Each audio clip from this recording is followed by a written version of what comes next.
you may have to pick the thing. Where are we? I'm not getting anything on my screen.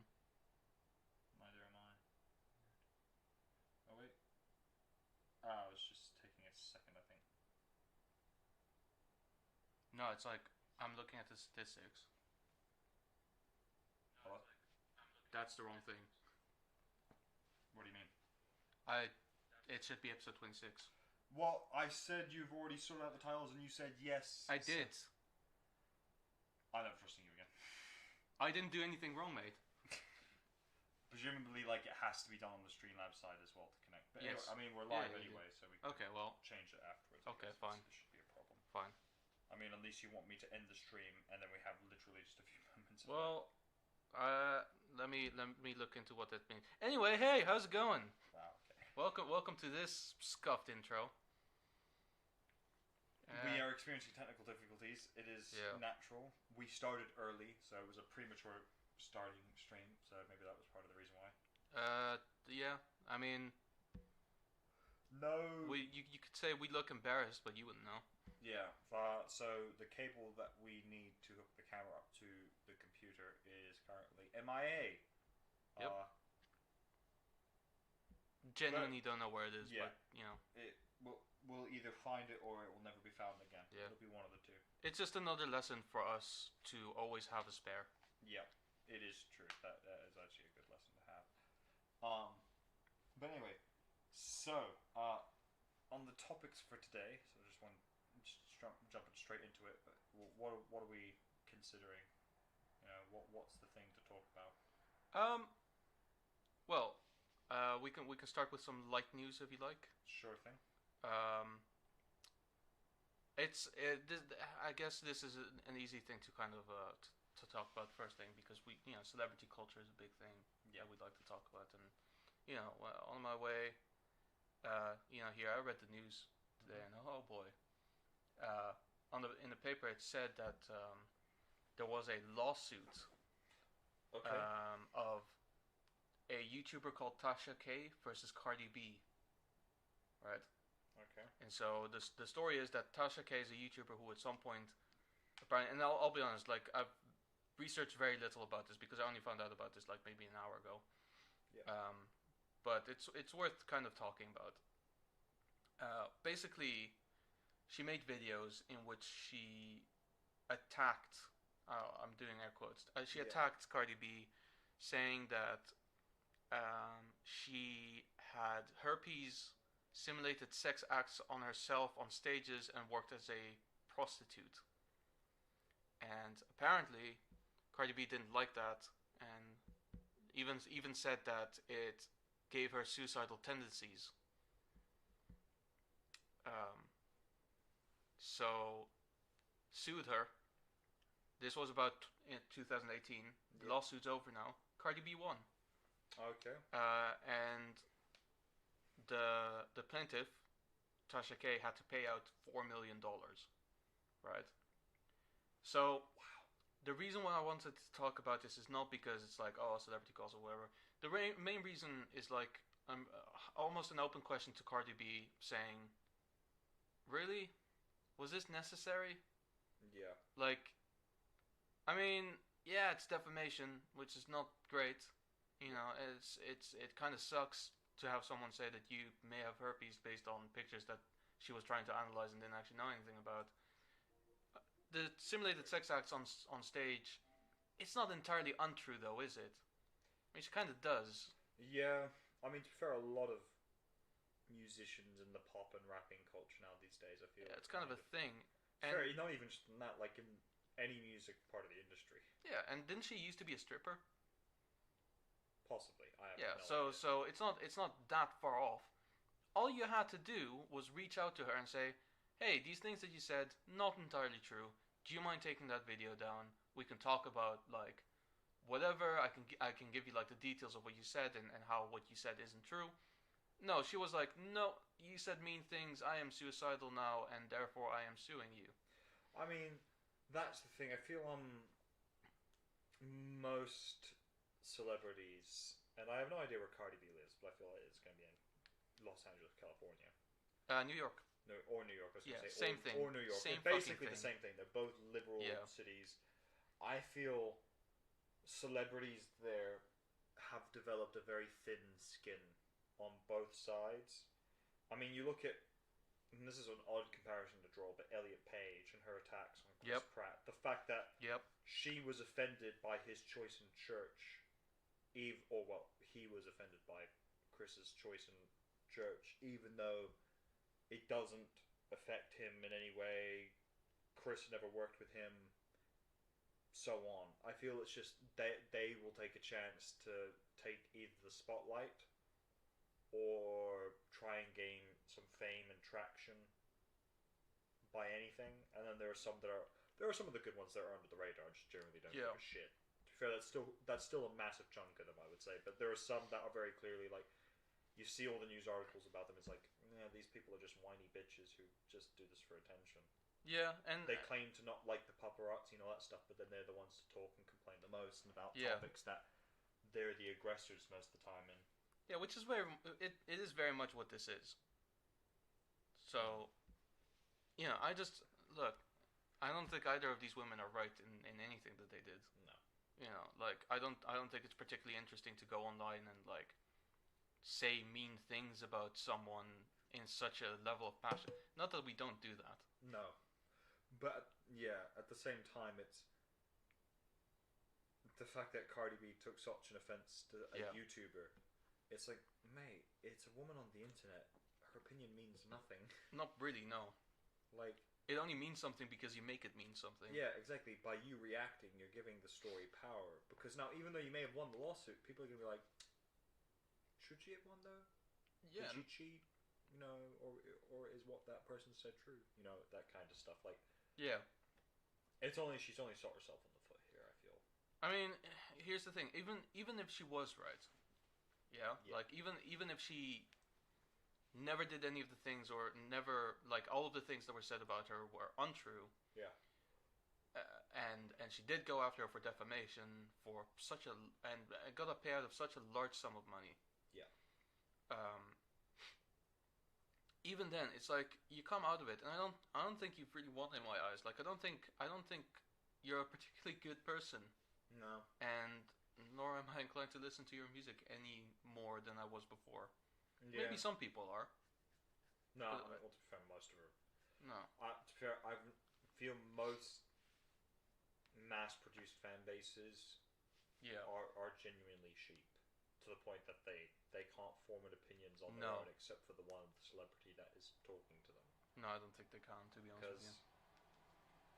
I think that's the thing. Like, you especially know like certain celebrities or certain people who only listen to particular music by, let's say, maybe 3 or 4 artists, and they claim it's because they're my favorites and they're the best. It's like people who I feel have a wide range of favorite musicians are less likely to be sucked into that kind of mentality. It's true. This is why current pop just needs to go away. Bring rock back. Whatever happened, just have that shit back. That was good.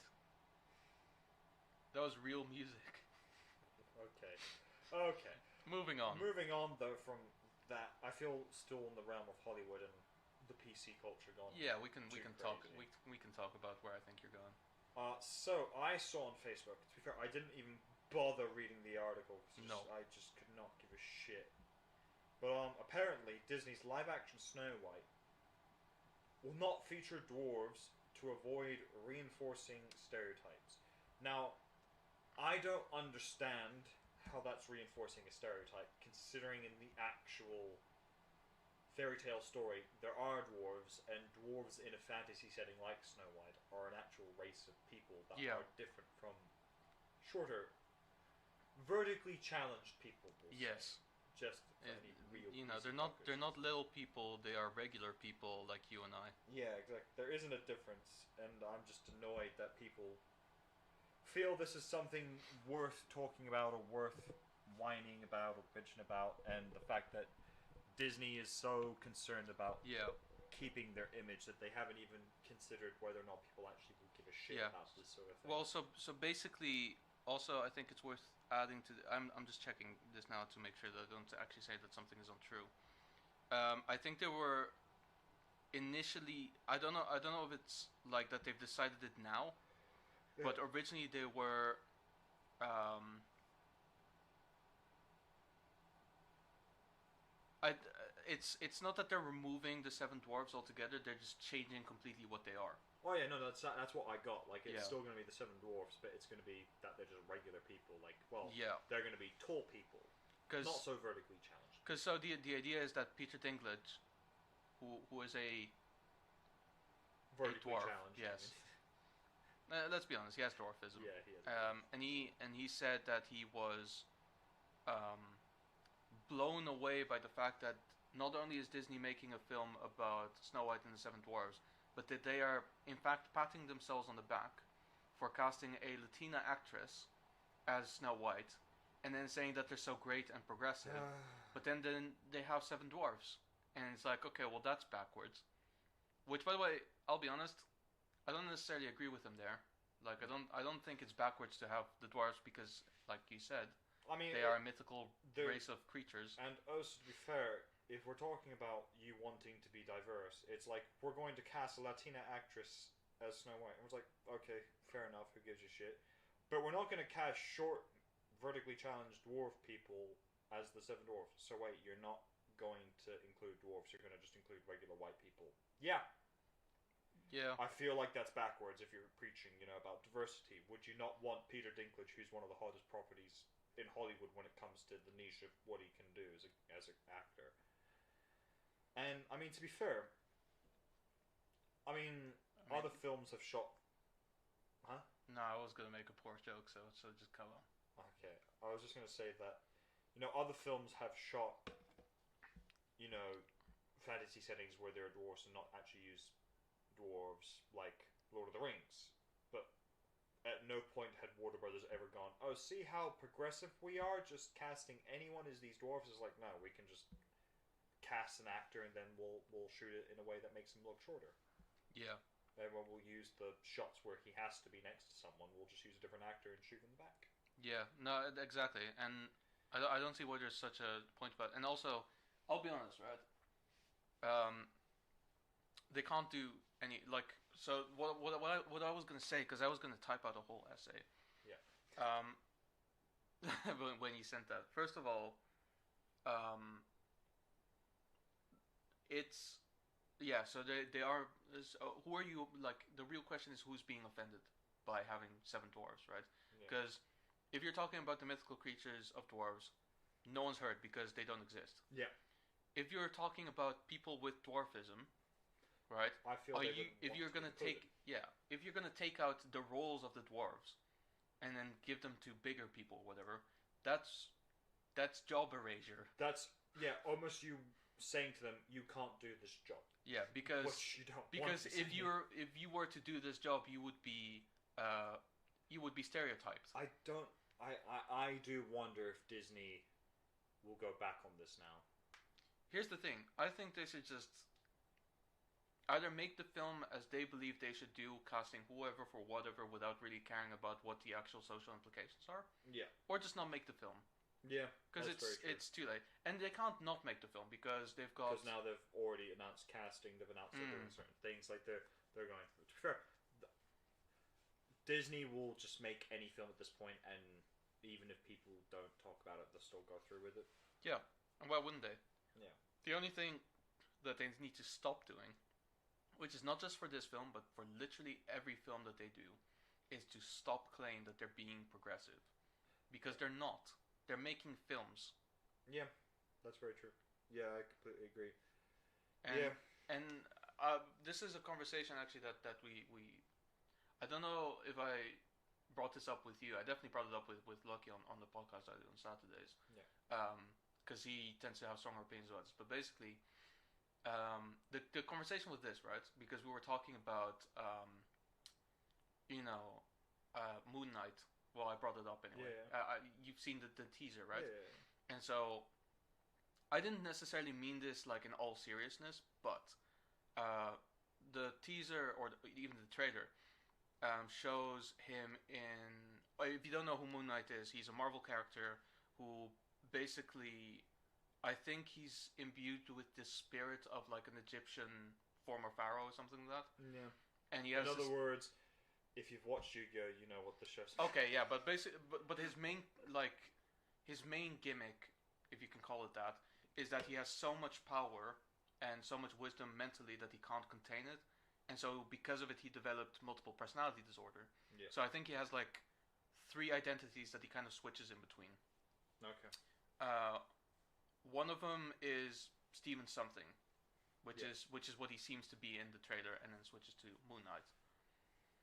The original identity of Moon Knight is called Mark Spector, Okay. who is Jewish and the son of, not just Jewish, the son of a rabbi even, right? Okay. And so I just, more as a joke, just said, it's interesting how, they are really not exploring that personality and, just kind of erasing Jewish roles from Hollywood.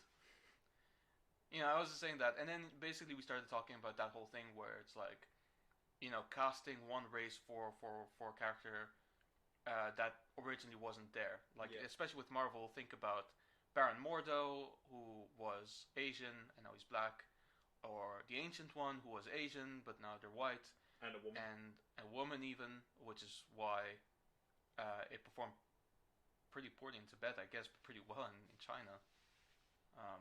They fucking love it there. Fair enough. And yeah, I think that's what was the whole point, is basically because they didn't want it to be a Tibetan man, because then they wouldn't be able to sell the film in China, so they just made her a Scottish woman. Which, let's be honest, worked perfectly fine. That's the thing. If you're looking at them from that point of view, where you're taking, and it may sound a bit cutthroat, but you're taking the idea of like, we don't give a shit about the social implications. Yeah. We're caring about whether or not we can sell this film to big markets. Then I'm thinking, fair enough, fine. Disney as a company is well within their right to make those kinds of changes. Yeah, but like people would call that whitewashing, but then we can also get frustrated when a role of a classically white character gets given to a black character. So I brought up the following, right? So my friend Valentine, you've met, she was watching a film the other day called The Silence, which is apparently a horror film on Netflix that isn't very good. I think I've heard of it. Yep. Okay, so in this film, there is a deaf girl. Yep. Right? Of course. And so the film actually turns out was blasted by deaf people. By deaf people, but like high-profile deaf people, because the actress who played the deaf girl was not deaf, and they said, what was the exact wording? It was something like, knowing the cultural significance of deaf people, and then like, I don't remember what it was. Basically they said, it's insensitive that you cast a hearing girl for a deaf girl. And so the question then is, first of all, what do you think of that? Like, that statement? Well, I look for the actual wording of it, because the wording was so fucking rich. I've got a few things here. I'll be honest, I always find the fucking annoying implication of the fact that people who are deaf, there's 2 different meanings behind it. Mm-hmm. The ones that can't talk and the ones that can't hear. Okay. I know that you specified this as the ones where they can't hear, I'm assuming then. Yeah, because the ones who can't speak are mute. Yeah, are mute. How aren't they also called deaf occasionally? No, so basically, if you can't speak, you're mute. If you're deaf, it means that technically you can't hear, but a lot of deaf people have this problem where they can't speak either. These are usually the deaf people who are born deaf, because they don't know how to vocalize, because they've never heard a word. So they're deaf mute, technically. Yeah. Okay. Interesting. Then I guess the film that I'm drawing a parallel to, in terms of having a character that has one of those disabilities, we'll say, I guess that's what you would call it then, is Eternals. Right. Where the Speedy Gonzalez fucker, I can't remember the character's name. I think Makari or something. Mercuria. Who cares? Shit film. Yeah, shit film. I think she's actually deaf or mute. I can't remember. She's both. She's deaf mute. There we go. And people might say, why don't they cast deaf people? Or more importantly, let's say if they said, why don't they cast a lot of mute people? Like, because here's the sad truth of it all, that none of you are willing to admit. Film is not just a visual medium. It is an audio one, which requires people to have lines, which requires people to then talk. And if people can't talk or can't hear the cues for their lines, they're fucking, no offense, very blunt and brutal to say, Okay. useless in Hollywood. Here's the thing. The woman playing Makari, actually deaf. Yeah, I know. Yeah. And it's still a shit film.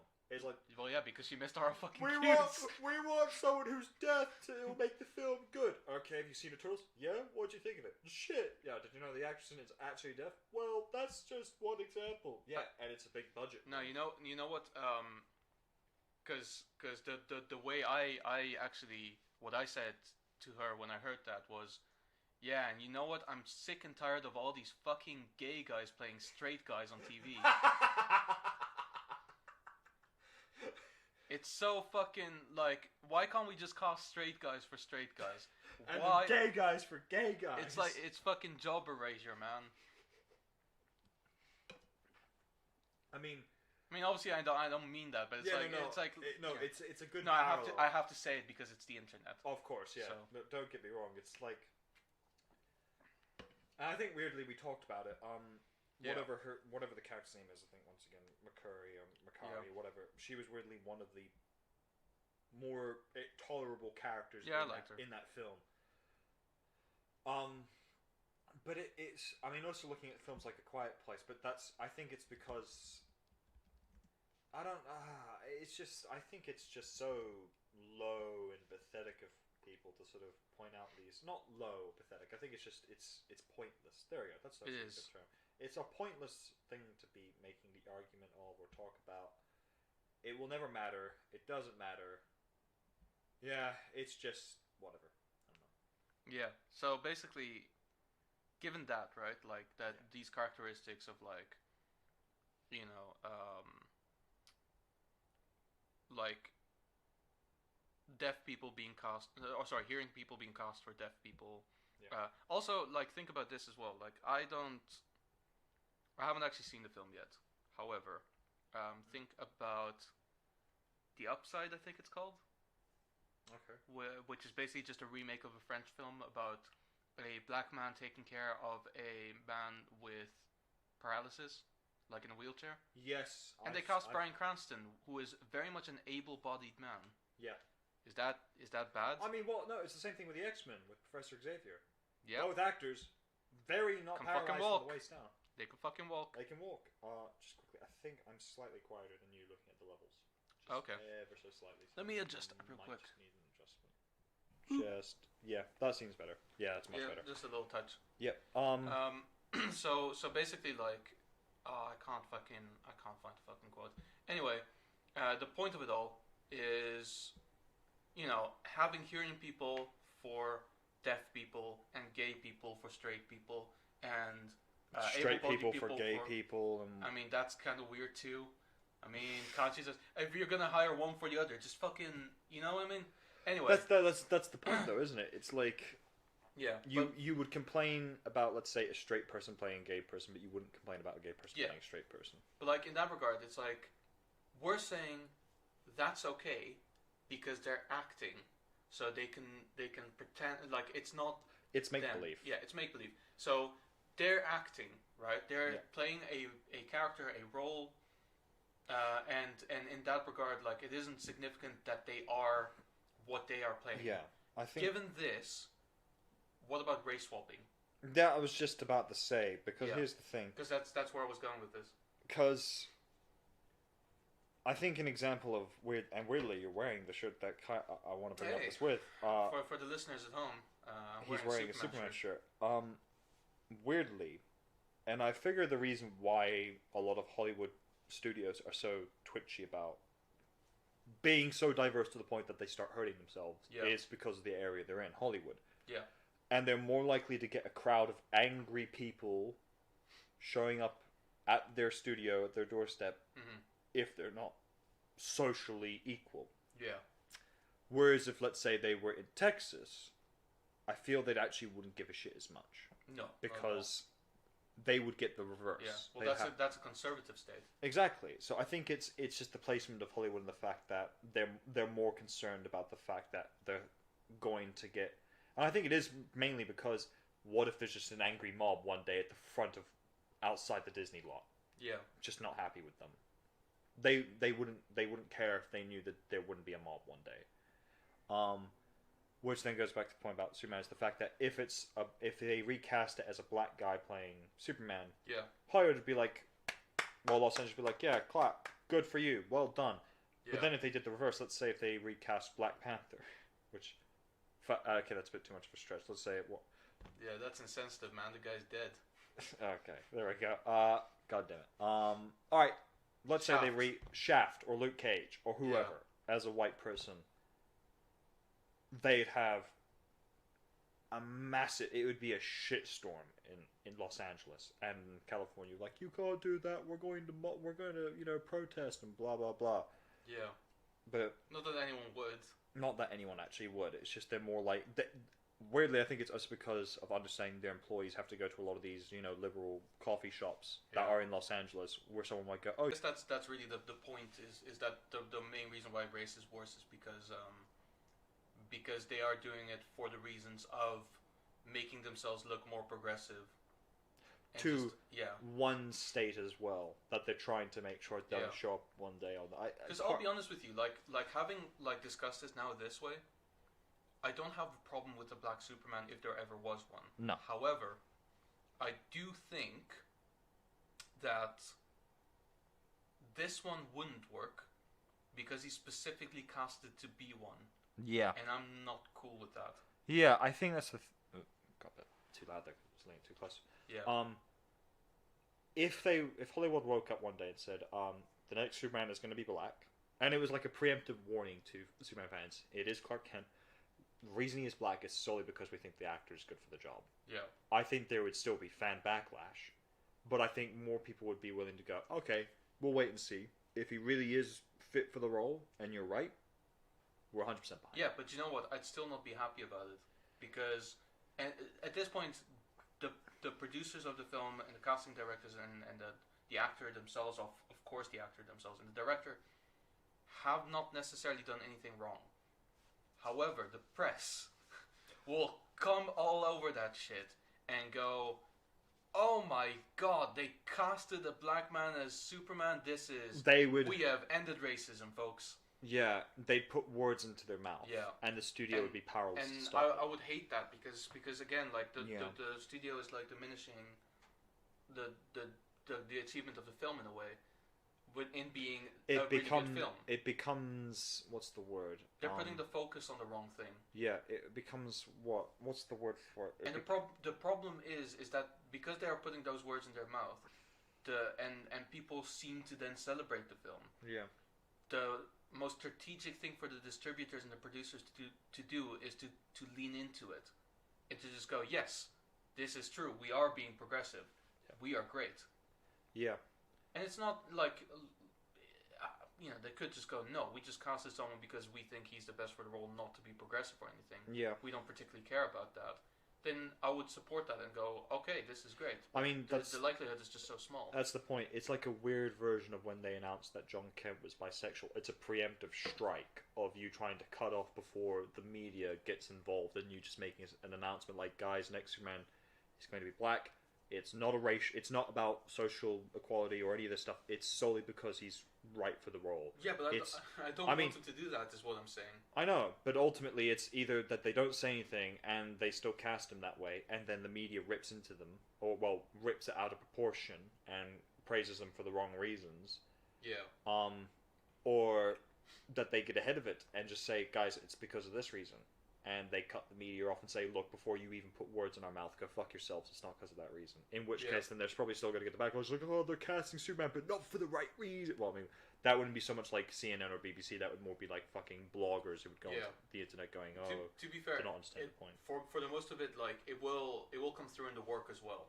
Yeah. Because if Black Superman is going to have black people problems, then, okay, it's definitely written for a black man. Yeah. Right? And so then, that becomes that. But if it just happens to be a black man just living in the world and just, like, having these very, like, every person, kind of every man, kind of any day kind of problems. Yeah. Like, oh, shit, am I going to afford the rent this month? Yeah. Or, then fine. That's fine. If he was genuinely the best. And then the director could even come out and say, like, look, we interviewed this white man, this Asian man, this black man, this Hispanic man, this other black man, this other white man, this whatever, other white man, yeah, this yeah. other white man, this other Asian man, and this particular black man just happened to be the one that we want to go with. Yeah. Then it's like, yeah, fine. You've interviewed all these people, you know. Or auditioned, as we call it. You're, as a casting director, it is your job to inform the director what you believe to be the best choice, and the director will make a choice. And as the director, we have to then trust that you've made the right choice. Yeah. You may not have. You might be shit. Yeah. But that's the best we can do. Yeah, exactly. I mean, it also still comes down to the actors, because we've seen before, like, certain actors can make themselves great in a role, even if the film is shit through the direction. But, yeah, it's just...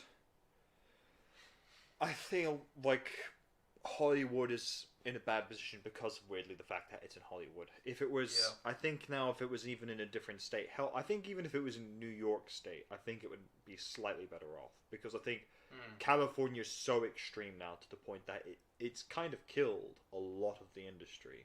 It has. It's really it's has. ruined the reputation of the point. It's like it's no longer about making great movies. It's about making movies that are political. There we go. It's about looking good. Yeah, that's the word for it. You know, Like, this is the thing I've noticed. It's I don't know if it's always been like this or if I just started noticing this a couple of years ago. And it's not just Hollywood, but it's just everywhere. oh no, But it's specifically, like, you know, American industries are way worse at this than anyone else. Yeah. But it still happens everywhere. Is these days, right? When you have a job to do. Yeah. And this job is going to be regarded by several people. Say you work in a school or in TV or in anything. Okay. Oftentimes, what people will do, right, when people will regard their work, is not make sure that they do a good job, but to look as though they're doing a good job. Yeah. And it's such an important distinction for me. It's such a big thing because if you do a good job, it will show, and it will, like, the people who actually care about that stuff will appreciate it. Yeah. But if you're trying to look as though you're doing a good job, all of the back end stuff falls apart, and at some point, it all falls apart, and then you have nothing left. I think because the thing is, I figured out if like they are still going through with the idea of making a Black Superman movie, which I feel like is sort of more dead in the water now. Yeah, I don't want to see that. I think two things. One, it's a political sideshow, and it's a circus show.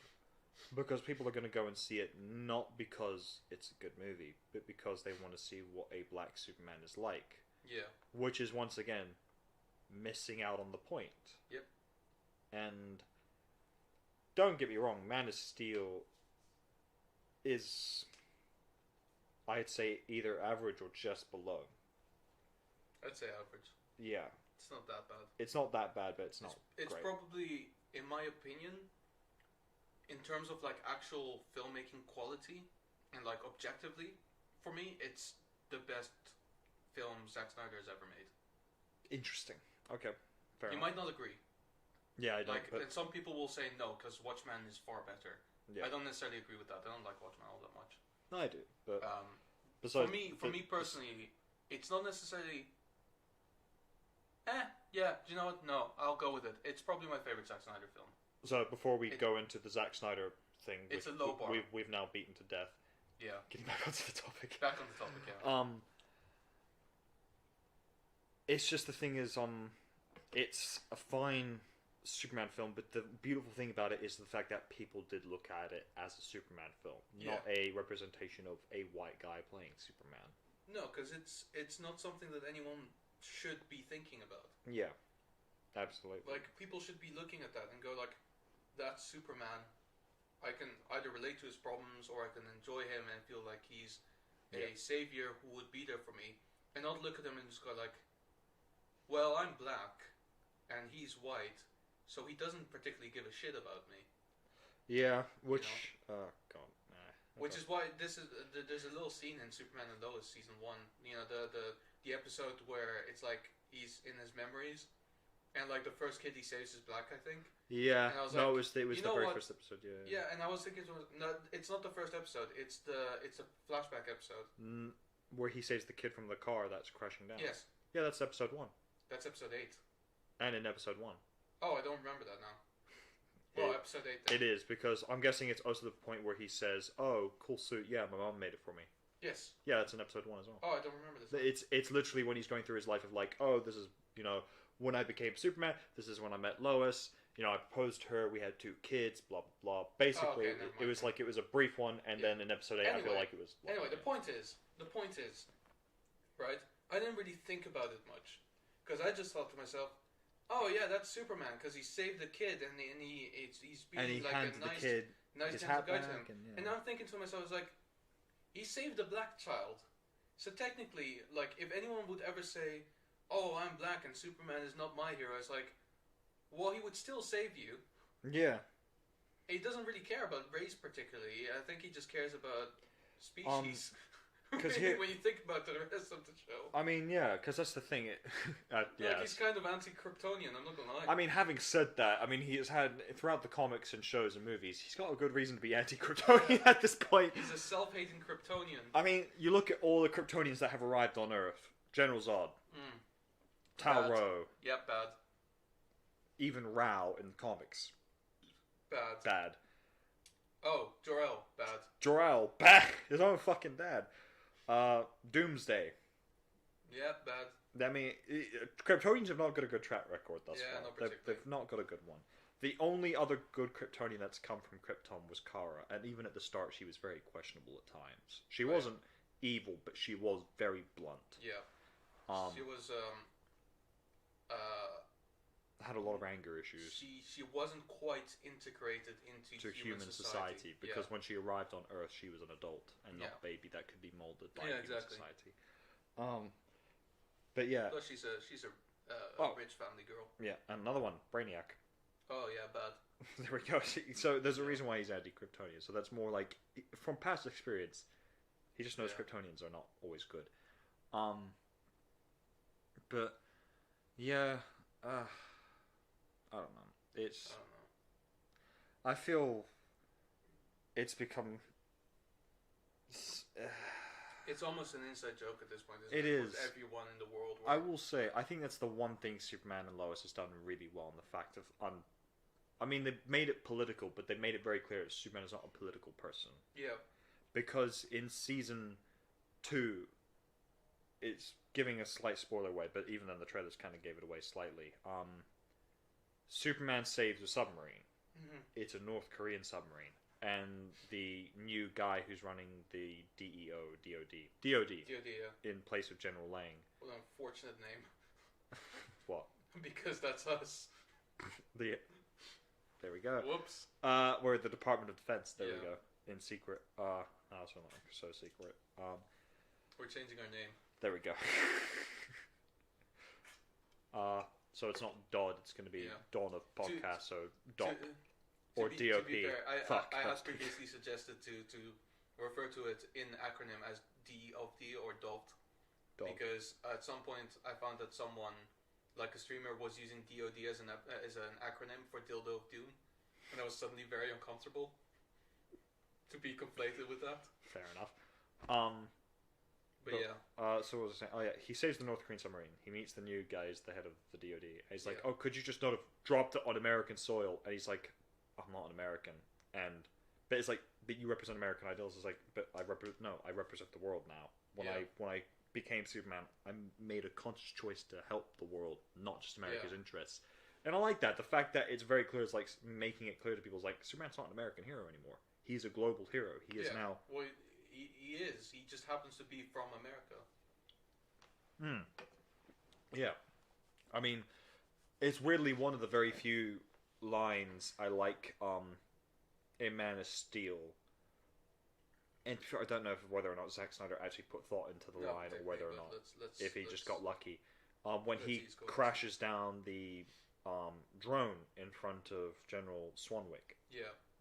And he's like, that's a $1 million drone. He's like, well, stop trying to find out where I hide my cape. It's like, yeah, how could I trust you? It's like, General grew up in Kansas and about as American as it gets. Yeah. And I'm like, I like that because it's him realizing if you want to help someone relax about how powerful you are as a god, tell them where you grew up from, and it will actually. Also, he should have just gone. You're calling me out for being an alien? I know who you are, you shithead. You shape-shifting motherfucker. I have X-ray vision. I can see all your organs. My mother. I'm coming for you. I will beat the shit out of you.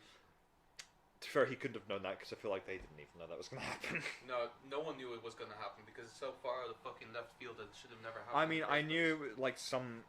You know what I realized the Justice League Zack Snyder cut is? It's the Rise of Skywalker. Yeah.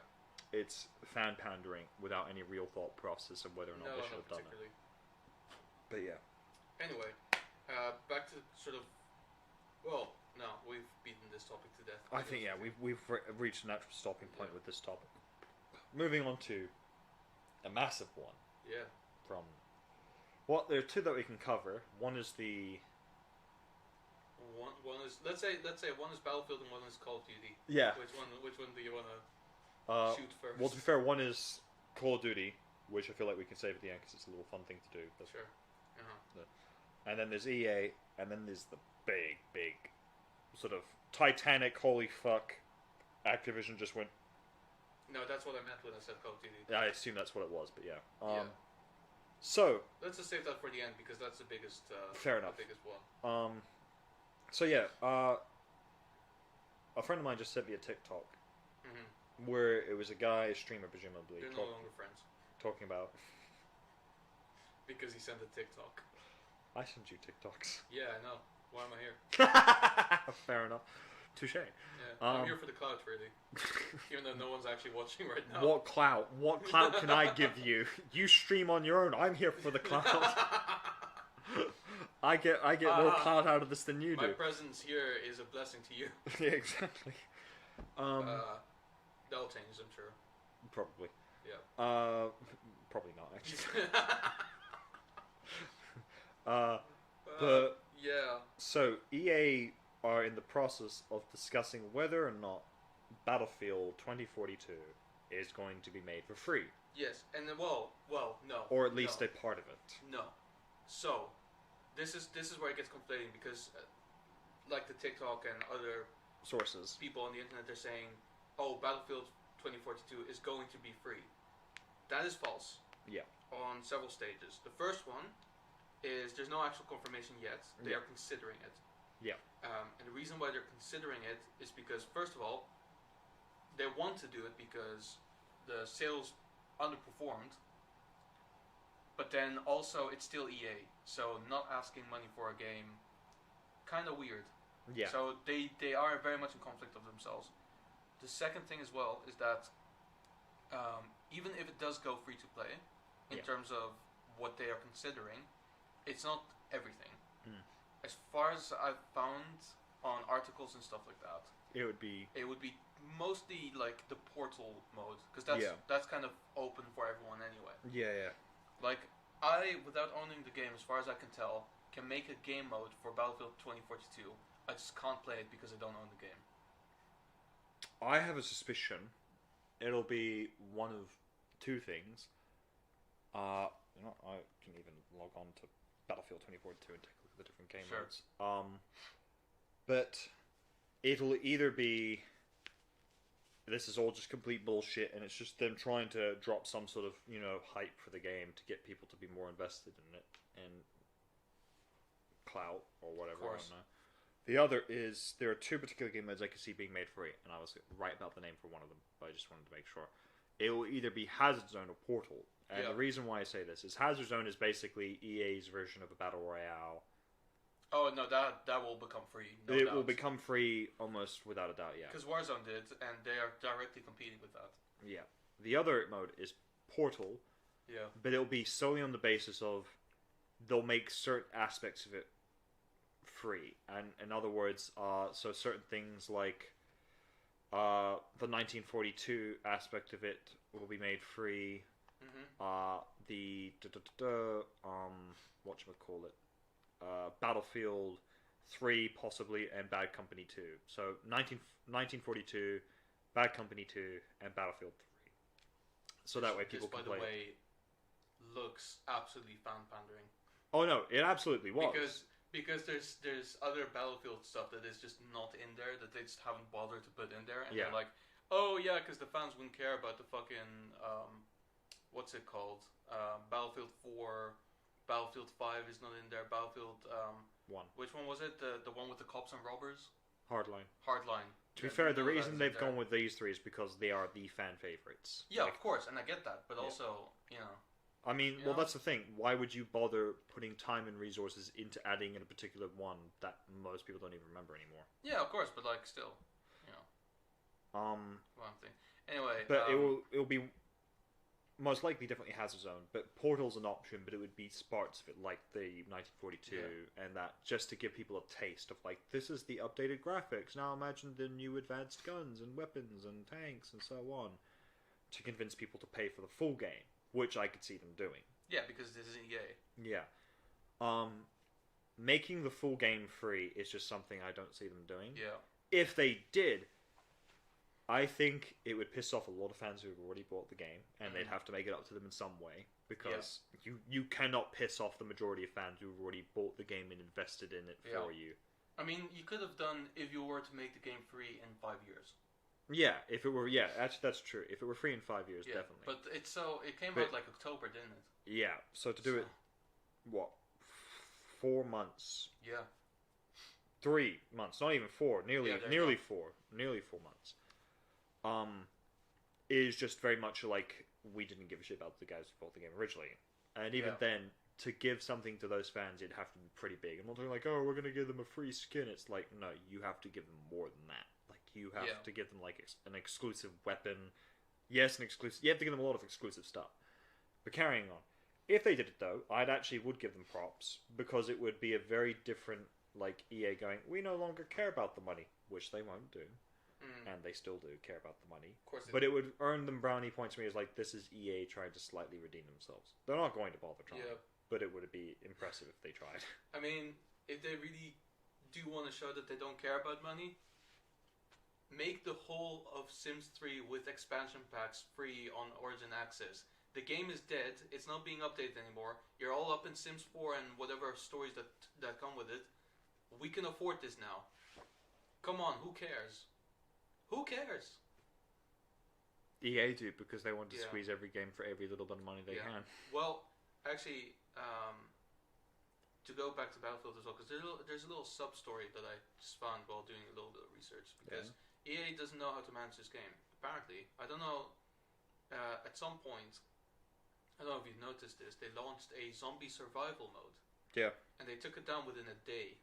Yeah. And you know what the reason was? Is because people were gaining a lot of XP from playing that. So they were XP farming through the zombie survival mode. Because basically it's not a separate XP leveling thing. It is part of the game. Yeah, I know. So they were leveling quite quickly through that. And they didn't like the fact that it's essentially become an XP farm. So they shut it down immediately and replaced it with gun game. Like, how do you do that? Where you like make a game mode that is clearly not supposed to like impact the gameplay of the all-out warfare, and then let people just like. Here's the thing: it's also, there's a difference between, like, there's self-awareness and things between different companies. So EA is not self-aware at all and cannot take the piss out of itself in any way. It likes hyping itself up. It does. But it can't like take the piss. So an example it of can't take the a company that is very good at taking the piss out of itself is Bungie. Yes. So, with Destiny 1, you didn't play it, but there was a notorious loot farm cave where basically ads would spawn all the time, people would kill them, and if you did it for an hour or two, they would drop a shit ton of loot. Engrams. To the point that you could get exotics. In the new dungeon they created, which is called Grass with Avarice, it's set in the same section. The literal first part of it is you killing ads, and they drop what look like exotic engrams, and you have to grab them, collect enough, and then put them in a crystal. It's them going, and the whole part of it is like, the story of the Grass with Avarice dungeon is basically a fire team went down looking for loot, because they got really greedy, to the point that when you got to the very end and you opened up the chest, well, the container that has the chest inside, there's the skeleton of the Guardian that went down looking for loot, surrounded by a bunch of engrams. Yeah. And everyone's like, that's fucking genius.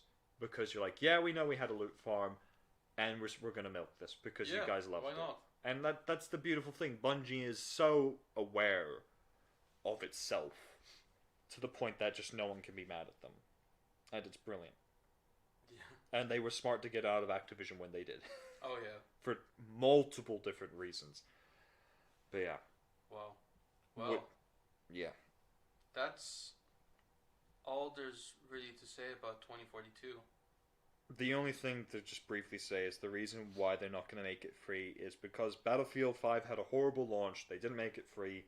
Anthem had a horrible launch. They didn't make it free. Yeah. Despite the fact that now that game's support had died like after a year. It's still a shit game, so there's no They've point. completely cancelled support for it. The game is less than 5 years old. It's like only 2 or 3 years old, so that says a lot about the game. Battlefront 2 had a shit launch, and they still... It's mostly salvaged now, though. Yeah. It's not a bad game. No, Battlefront 2 is a great game, I'd argue. If they had released what it is now, when it was first out, it would have done really, really well. Yeah. But yeah, so EA will not cancel support for Battlefield 2042, and they're not going to make it free to play. No. Because no. It's going to be one of their biggest games. I would say in a year's time, it'll be where it needs to be. Which is a shame, because that's the case for all EA games at this point. Yeah. But anyway, moving on now to the Behemoth story. Yes, the real big one. So, I want to set the scene here. Yeah. You're Activision. Mm-hmm. You're in a little dingy rowboat, just going around fishing. Yeah. And you hear this music playing. Da-dum. Oh god. Da-dum. And a fin comes up. But it's not just any fin. It's a fin with a weird symbol on it. It looks like a weird green X. Right, yeah. Yeah. And you're thinking to yourself, that's a big fish. It's not just a big fish. It's a fucking colossal fish. Yeah. It is Microsoft that has come along to eat you up and make you part of it. This is not the analogy I would have gone with. What would you have gone with? Well, it's more like... Well, think to yourself, like, you know, the start of, there's a film out there, I don't know if you heard of this, called Ghost Rider. It's not a very good film, but, it starts off with a boy called Activision, who is neck deep in sexual harassment charges, and not even sexual harassment charges, just like... Yep. Bunch of welfare, wellness policy charges. And a very unhappy workforce. Player base, very unhappy workforce as well. Everyone hates him, and then this character called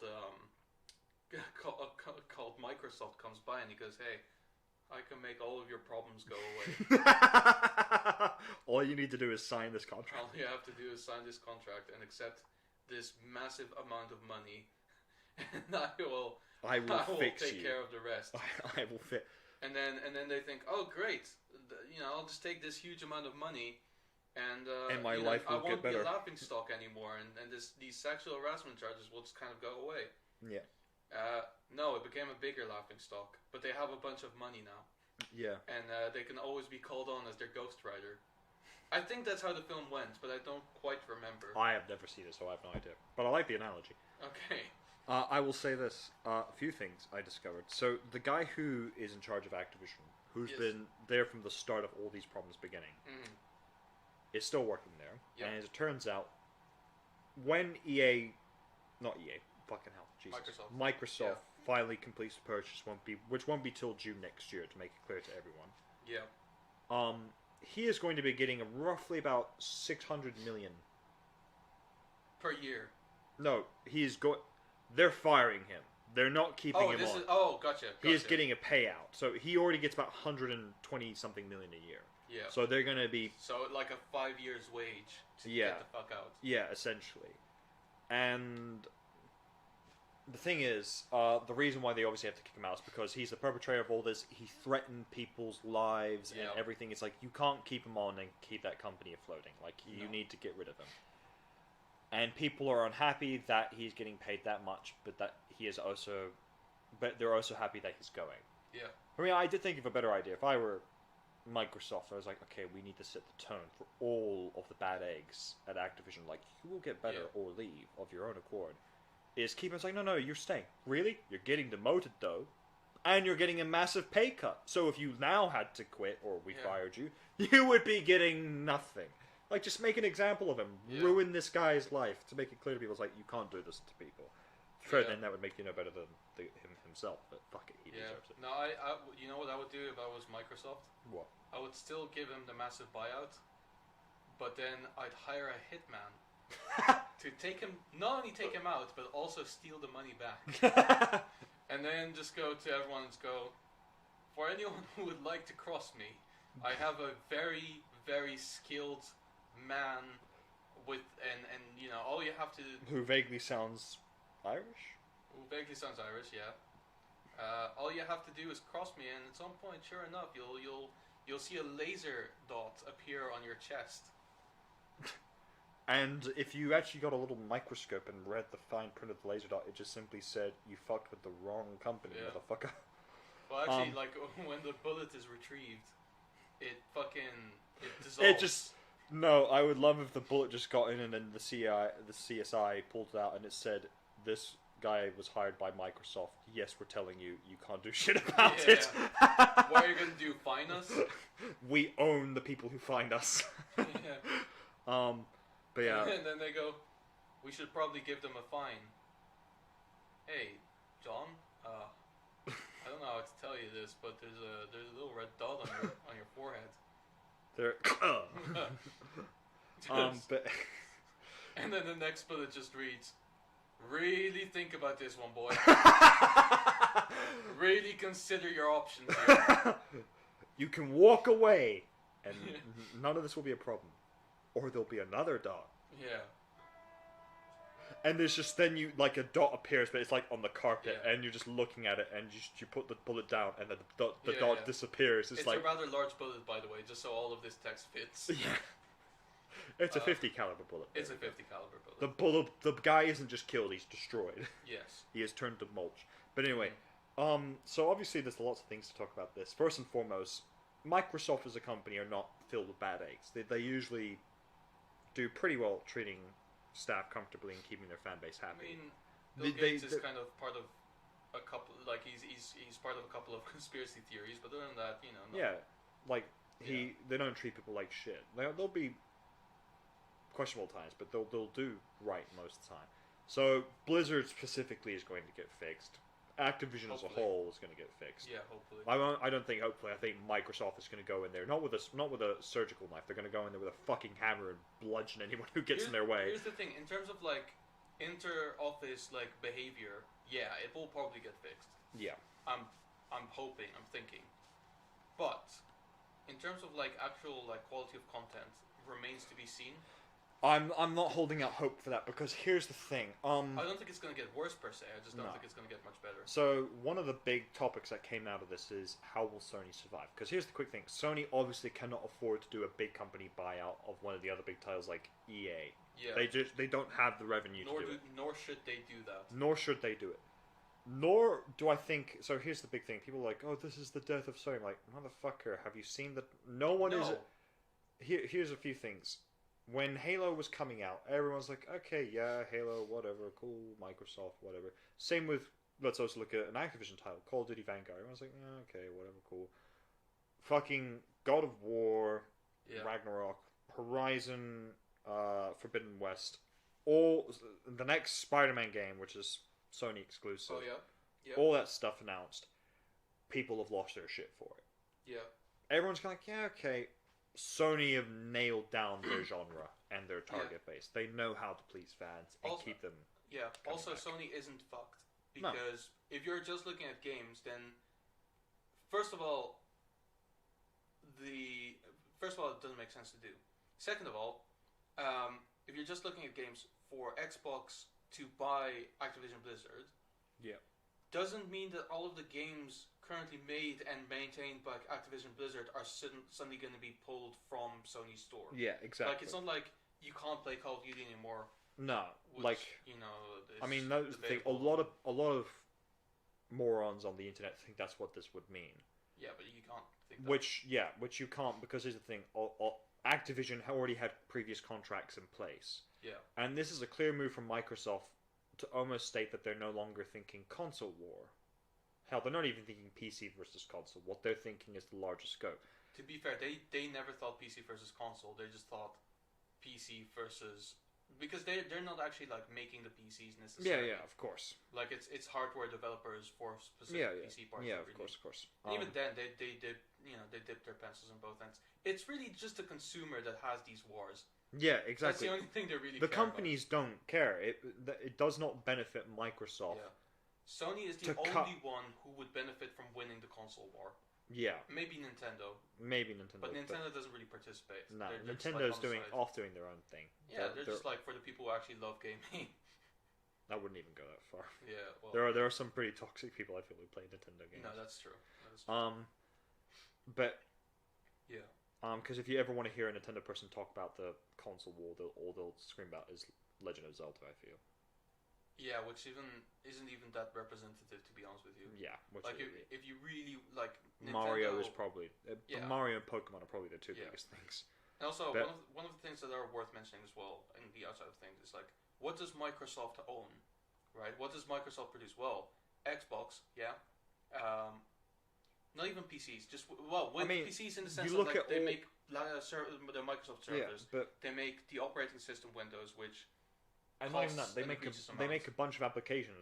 I can already see if you hear Microsoft Word, Microsoft PowerPoint. Yeah, they do that as well. There's a difference between Sony's a multi-billion-dollar company. Yeah. Microsoft's a multi-trillion-dollar company that thinks so much. Hang on, because I'm going somewhere with this. Yeah. Right, that's what they're making. I'm trying to think of other things that Microsoft necessarily makes, but that's mostly it. What does Sony make? Well, first of all, there's the PlayStation. Also, movies. Yeah. Also, TVs, cameras, all kinds of appliances. What else? Yeah. Like they make so many things. They make fridges if they could. I'm pretty sure they do. I'm pretty sure they do actually. There you go. If Samsung can fucking do it when making a phone, Sony does as well. Fucking half of the things I own for any kind of great, like I have a Sony TV at home, I have a PlayStation, I have a Sony fucking camera. Yeah, there you go. I have Sony branded SD cards. Yeah, like honestly, the stuff they make is so much more widespread. Yeah. Than Microsoft. They're not losing anything. No, they're fine. I think that's the thing. They own Spider-Man. Yeah, they own Spider-Man, which is why they can afford to make it an exclusive title. Yeah, actually, that's not true. Marvel still owns Spider-Man. They own the rights. So really, when you think about it, they own pictures of Spider-Man, which is good. Oh Christ! Well done. I'll give you that. But I mean, yeah, I'm proud of myself. Okay. But I mean, just looking at it, both like people who've been talking about this have forgotten the fact that neither of these companies aren't just gaming companies. They're not Activision, they're not EA, they're not making specifically just games. They're making, as you pointed out, all this different stuff. Yeah.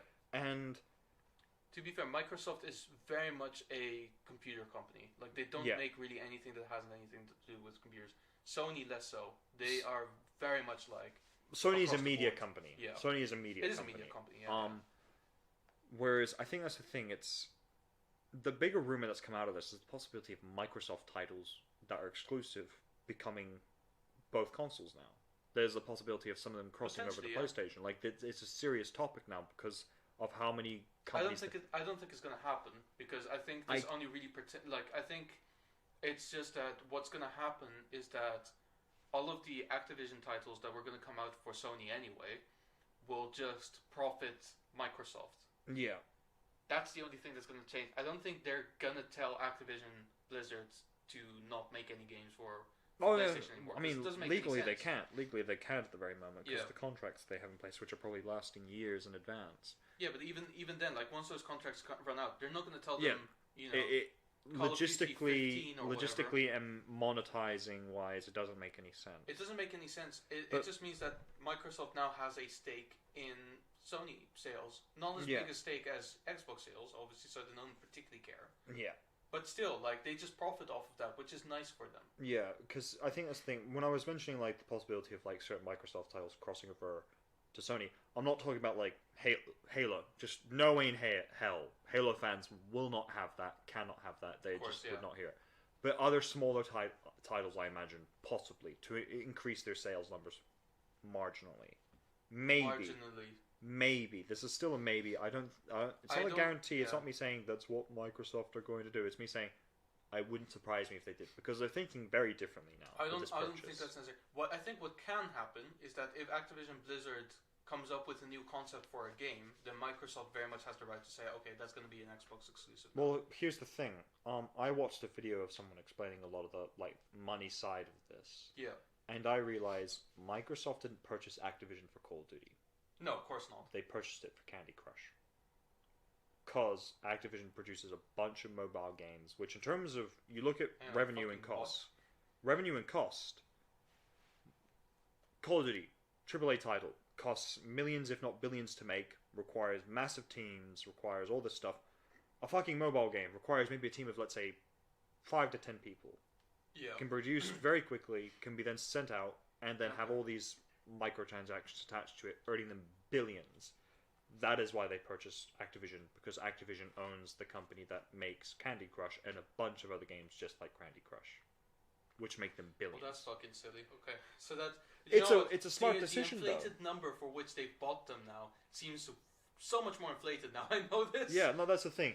The video made it. Anything. The video made it very clear. It's like, in terms of all the companies that benefit the most from this, Activision benefits from this. Hell, even Sony logically could benefit from this.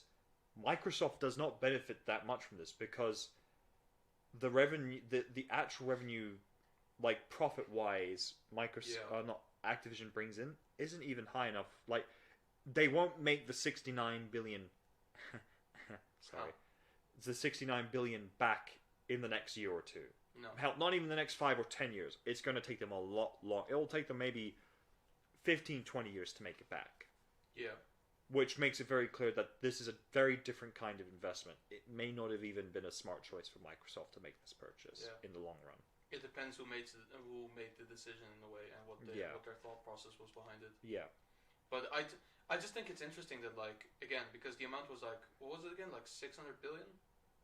I thought it was 69 billion, but if it's 600 billion, it's stupid. I'll look it up now. It's something outrageous. It's an outrageous, because here's the thing. The reason why I think it's 60-something billion is because they purchased Bethesda for 7 billion. Right. I don't know if a gaming company would cost hundreds of billions. Definitely tens of billions, but not hundreds of billions. I could be very wrong, though. Activision is a massive company. Oh boy. What? It is going so slow. This laptop, I'm so glad that this laptop is almost replaced. Because, good God, I can't. This is the focus of all of my anger. And rage. Amount. How much? Oh, God damn it. Fucking. Did Microsoft buy? Yeah, okay, yeah, you're right. It's 69 billion. I thought so. I didn't think it was 6. Microsoft will acquire for $95 per share. It was $95 per share. So yeah, so how many shares is that? I don't know. Some nerd knows. It's a lot, regardless. But yeah, it's a big. It's still a massive amount of money, and it feels more like a statement buy rather than anything else buy. This is an equivalent to, let's say. This is if, let's say, Disney one day woke up and said, we're buying Universal. Yeah. Why? Because we can. Not because we want to fold the X-Men into the Marvel Cinematic Universe. Not because we want this. It's because just fuck it. Yeah. That is the equivalent. The main people who benefit from this, people who are stupid enough to keep their fucking stakes in Activision stocks. Yeah. Because those will have flown up, they sell immediately, and they're happy as a clown. Yeah, definitely. Which, you know, stocks is a very interesting story right now. Yeah. It all crashed. Like, across the board, everything, like stocks, traditional stocks and crypto, it all crashed over the weekend. Yeah. And I remember seeing that, and I was so happy. because I sold everything in November. I don't own a single share in anything, Smart. and I am so fucking happy right now. Yeah, because remember, Sony's stocks took a massive hit with the acquisition of Activision by Microsoft. Yeah, but it'll bounce back, especially Yeah. with the sales of God of War Ragnarok, Yeah. Horizon Zero. Also, I think whatever, Sony whatever. stocks, I need to check the chronology, but they may have gone up with the release of Spider-Man. So it may have been the thing where it just like went up and then dropped. So which it is a went very- from there to back down to where it was already. Yeah, probably. it's a very regular thing that like, you know, a company Yeah. does something good, share prices go up. A company does something bad, Or it goes back down. another company does something even better, like their competitor does something better, and it goes back Famously, this was the case with Tesla at some point last year, where they announced that they will be using Bitcoin. Yeah. And so shares for Tesla went up. Yeah. Oh no, it wasn't that. It was also that they were going to make Teslas available in rental companies. But So you could rent it like you A go Tesla. to fucking Budget or whatever. Yeah. And you could rent a Tesla. Share price went up. And then a car that was being automatically driven by the system ran over a guy. Share prices go down. You know, it kind of goes that way. yeah, it happens. I But mean, I'm It's- sorry for the guy, really, but you know, I think we all are. yeah. But I mean, it's at this point very much EA or not EA. God damn it! Fucking hell, they might as well be interchangeable at this They point. may as well. I mean, the thing is, I saw some people talk about like, should Sony look to purchase a smaller company? Let's say like the guys that make like Konami or whatever. I'm like, no, they shouldn't. They really. Why should Sony spend money on something they get Yeah. already? Like, why should they spend money on a company that's already producing titles that they can put on their console? What's the fucking point? You know, like, it makes Yeah, them it nothing. makes no It's sense. not a smart strategy. I honestly don't know why. I'd love to meet the guy that made this decision at Microsoft and just simply ask him, why did you guys do this? Yeah. And I feel a few things. A part of me wonders if it was Activision that approached them. Part of me wonders. Because Activision's in such a shit spot. They Yep. need something to get them out of this. And Yep. they probably saw Microsoft as one of their only ways out. Honestly, no. If I was Activision, and I would have Microsoft, first of all, right? It's not like they really had a choice in the matter, because if Microsoft acquired Activision via stock, then it's like it's not even about like accepting the payment or something. It's just they're the majority stockholder now. Yeah. So they own a large stake in the company, and therefore get to be on the board of directors. Yeah. So it's not even about whether they want to or not. Had it been that way, and I was in that situation where I was Activision. First of all, if I was Activision, like in Activision, like leading it, I would have already quit, because holy shit, the fucking anxiety. But say I didn't, and I was for some reason thinking, oh, I've done nothing wrong, but I'm in this shit situation now, Yeah. and Microsoft is literally offering me $70 billion, I would go, yeah, okay, I'll sell. Yeah. Yeah, fucking makes sense. I mean, that's the thing. I think, here's the thing. It's also about timing. If Activision hadn't gone through the whole fucking PR nightmare they went through in the last few months, they probably wouldn't have sold. They also probably would have still been too expensive. They probably would have been worth a lot more. But it's just the fact that they're in such a vulnerable point that Microsoft probably looked over and went, you smell that? What? Opportunity. Might as well, right? Look, the fish is basically trying to jump into our boat. Let's just get a net, scoop him up, and eat him. I'm just checking stock prices right now, just for the fun of it. Yeah. Microsoft is not doing great. It's everyone realizing, why did we purchase No, Activision again? in December, Yeah. it was worth about $340 per share. Yeah. It's only been declining since. Wow. How Like much is it now? didn't jump up at any point. It's about 300. So it didn't go down by that much, but it's only been declining since. Yeah. Let me just check Activision real quick, because that's the That's real the kicker. important one. If their shares have gone up now. And I'll just do like last month. Yeah, they rose from like $1 per share. Hang on. When were they $95 per share? Because it jumps here from 65 to 82. The fuck? When did they? What? It might be that the average pricing Microsoft had to pay people per share was 95. It might have been because some people might have sold their shares for stupidly high amounts of money to convince them. Oh yeah, maybe it was like a short squeeze or something. I think that's the thing. Part of me thinks that this was like a stock squeeze. Like it was. It must have been orchestrated. Like that's the only thing that makes sense to me is like Sony, Microsoft, Activision, the Wall Street guys must have all met together and discussed this possible purchase and like how it would benefit their stocks. Yeah, I mean, yeah. Again, the stock hasn't jumped up by that much, and since then it's been slowly declining. But it's like. I mean, that's the same. There's always going to be a spike after a massive thing like that. But then everyone's going to remember it's still a shit company. And it's going to go back down. Honestly, like... I think, you know what, it's not even just the fact that... It's worth about as much as it was 3.5 years ago, let's say. I think that's the thing. If you look at it, Activision at the moment was at their most vulnerable. Not just because of the PR dynamic, but because of how shit Vanguard had been performing sales-wise. Like, Vanguard is a bomb. I think it's the worst selling Call of Duty in years, if not of all time. It's pretty. I think actually maybe the worst selling one was either Infinite Warfare or World War II. It's one of those. Yeah. It's one of these three. It was quite bad. It was unsightly. Wait, 3 years ago was when it was better, right? Yeah. 3.5 years ago it was 3.5 years ago it was the same as it is right now. So okay. I think the prices bumped when Vanguard was released, which was November. Yeah. Because that lines up with the charts. Yeah. Which is funny. The thing that made them less valuable isn't even the fucking sexual harassment charges. No. Which I understand is Blizzard, but still they have. I mean, the issue is those don't really affect sales in the end. They would. They would, but at the same time,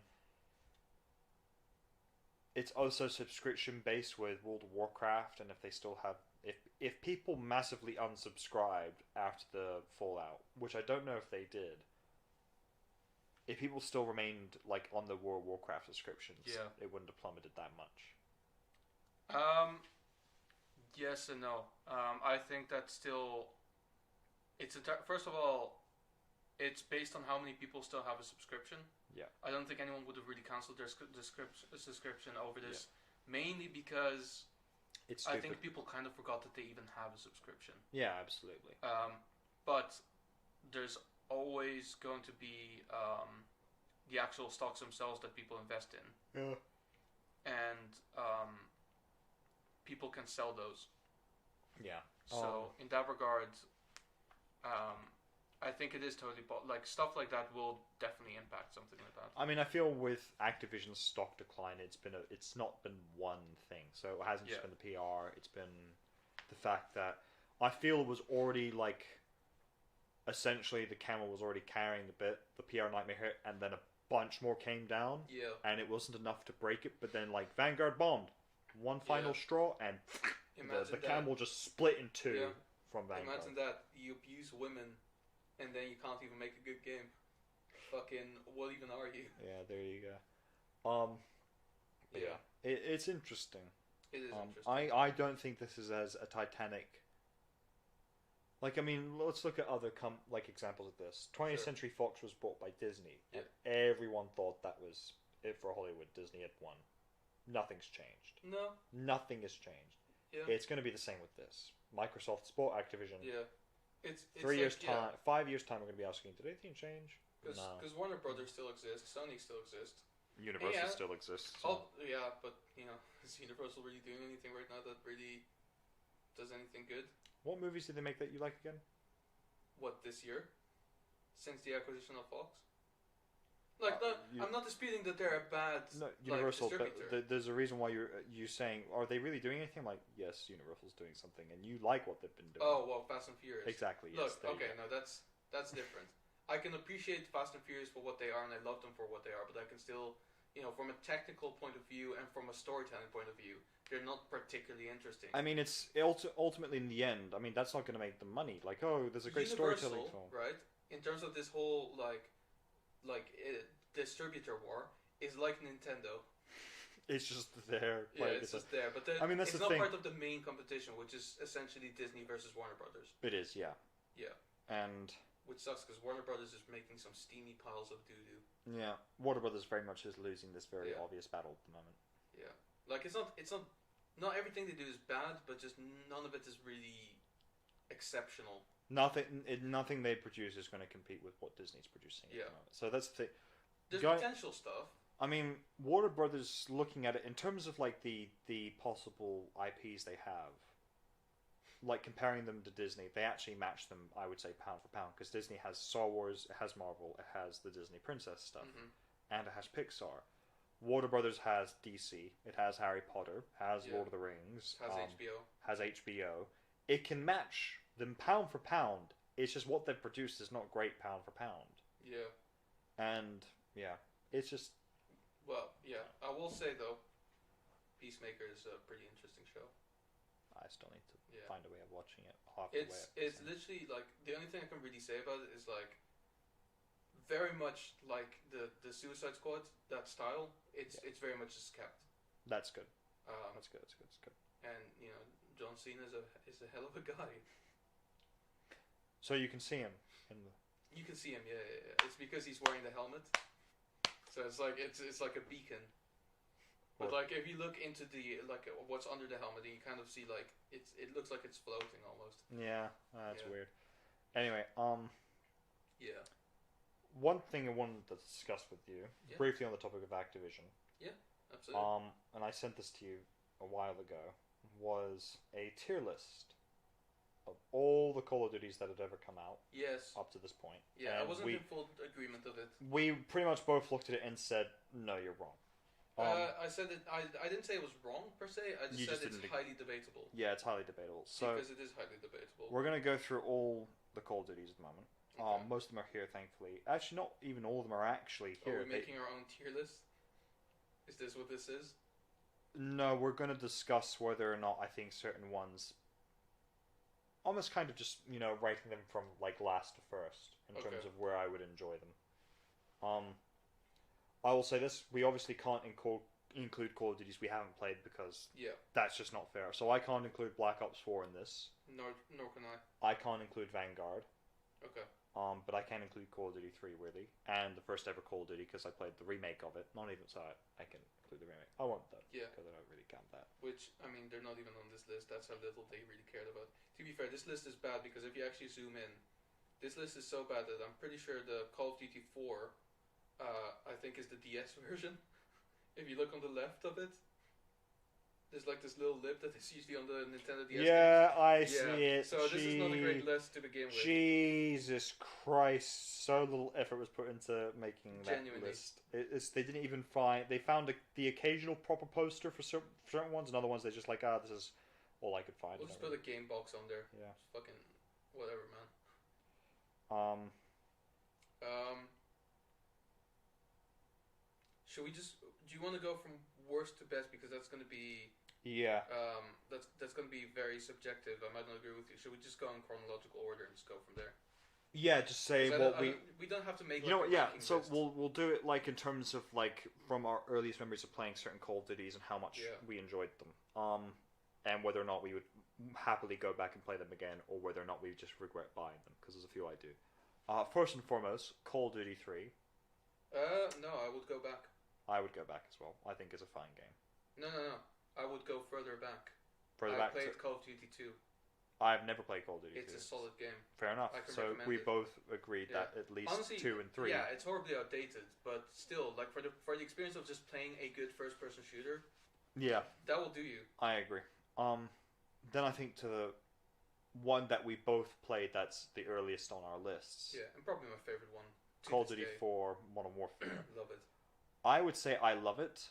I wouldn't say it's my favorite, but it is so nostalgically good that I am happy to always go back and play either the original or the remastered version of it. I would say it's my favorite. Fair enough. Because To be fair, I think it's it's nostalgia talking.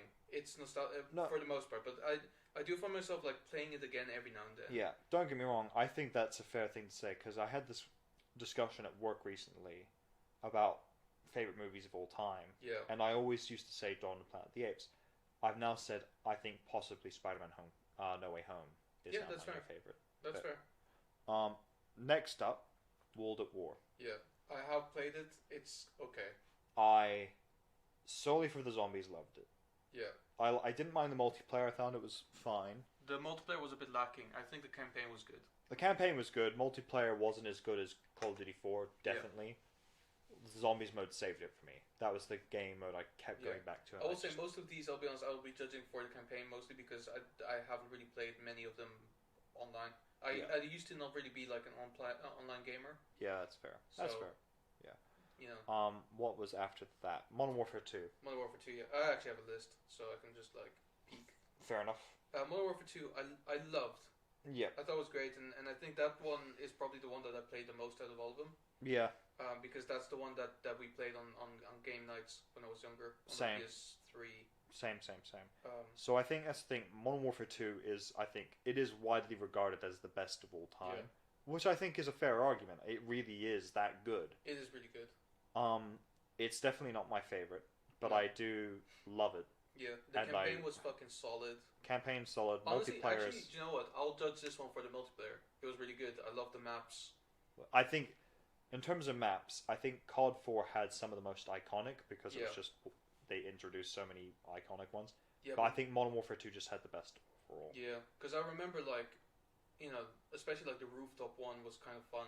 where you could, like- Favelas, yeah. It's not even favela. There was one I may be thinking of the wrong game. Oh, where it's no. like on the rooftop and you can like climb on top of the fucking Yeah, with crane. the cleaning thing. Yeah, and the cranes, crane. yeah. Yeah, no, I know what you're talking about. Yeah, That that was was. fun. That's the thing. When they announced they were doing Modern Warfare 2 Remastered, I was so hyped for that. Yeah, and then I when saw it turned was on to- just the campaign. I thought, It was cheap. good though. It is good. I didn't play it because if I'm going to invest in a game that's Yeah. going to cost a lot, that's like Call of Duty. I'm not investing it solely for the campaign, Yeah. which is why I've not bothered Well, it was with. free on PS Plus at some point, so I just snagged it off there. Fair enough. I should probably see if it's still free. It probably isn't. This was like a couple of months ago. Fair enough. But you got Dirt 5 now, so you To be fair, it's going to be free at some point anyway. It probably will be.